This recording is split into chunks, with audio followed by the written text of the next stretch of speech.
What up, y'all? This is your girl Deborah Donna 7, coming live and direct from my kitchen.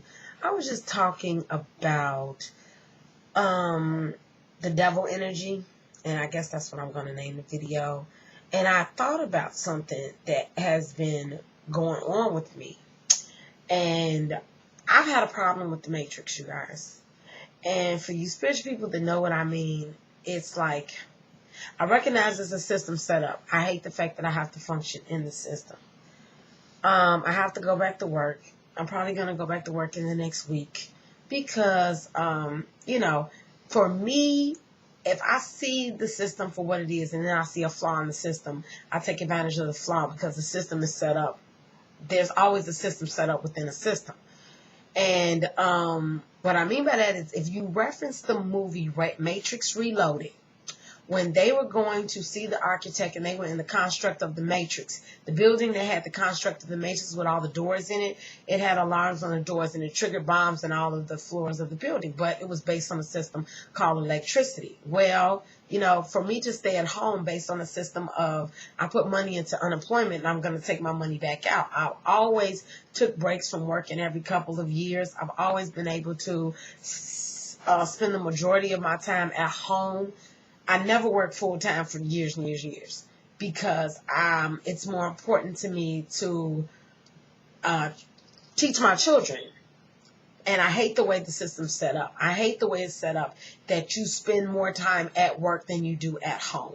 For Black people such as myself and my surrounding neighborhood, it's such a deficit. And the reason being is because the kids are exposed to so much negativity that if you're at work and you're not paying attention to what your kids is doing, well, they could be off doing, things that they're not supposed to be doing. See, back in the day, it wasn't set up like that because women stayed at home, men went to work. Now women have to go to work and, teenagers are going crazy.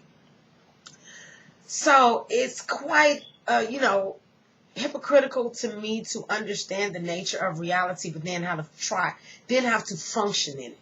I realize that I'm bigger than what's in this little bitty body, and I feel the power that's confined in this body, and it just frustrates me. So, I have been dealing with. Basically, I was talking to my friend and we said, well, how do you get over that? How do you, you have to live in the illusion. You have to go to work every day. You have to pay bills. You have to take care of yourself. How do you get around that? Sometimes there's really no getting around it. I have 6 kids. I can't get around it. But if you can go to work and do what you love. So she said, because it's so messed up. It's like I set up a system for my kids that's based on, it's like a little mini replica of the system of, the world, United States. In my house, you work, you get paid, you kick it on the weekends, but you take care of business when you're supposed to be taking care of business. I set it up the same way. Well, my kids don't really agree with the system the way it is, which I don't either, but I'm trying to get them to accept now that you have to function in this system.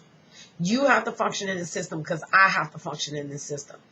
So, their system is way better because I understand what I'm doing and I pay attention to what I'm doing.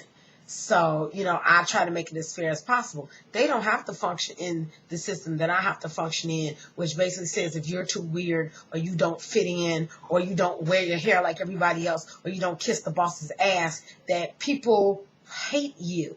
They don't even have a good reason to hate you. They just hate you because you're not like them. This is a system that I've been functioning in for the past 12 years as a nurse. This is a system that keeps me with unstable employment all the time because I fight against the system instead of conforming to the system. Well, I'm going to have to learn how to conform and play the game a little bit better than what I've been playing. I'm hardcore. If I see the deficit, I say the truth. I figure you ain't going to get angry because it's the truth. Well, a lot of people can't handle the truth. And not only that, they don't want to hear the truth. And they definitely don't want to hear somebody else telling them the truth. So a lot of times the feedback I get from just being my true, authentic self is very negative. People do not like me. That's why I love YouTube, because I can link up with like-minded people, because most people don't like my ass. and then I have the ability to read people, so I know what they're doing while they're doing it. And most of the time, I do call them out on it.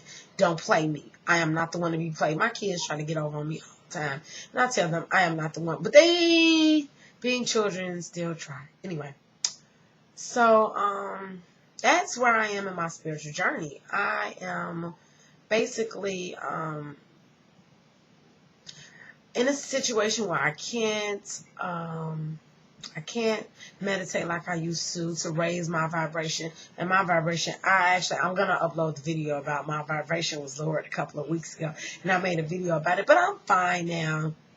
I just wanted to show that the spiritual journey is a process, and it's not always full of light. As much light as you're being offered, you're going to be offered dark. It's up to you whether you feed into the offering of the darkness. It's up to you whether or what direction you're going to go in. A lot of times I don't fight the ego.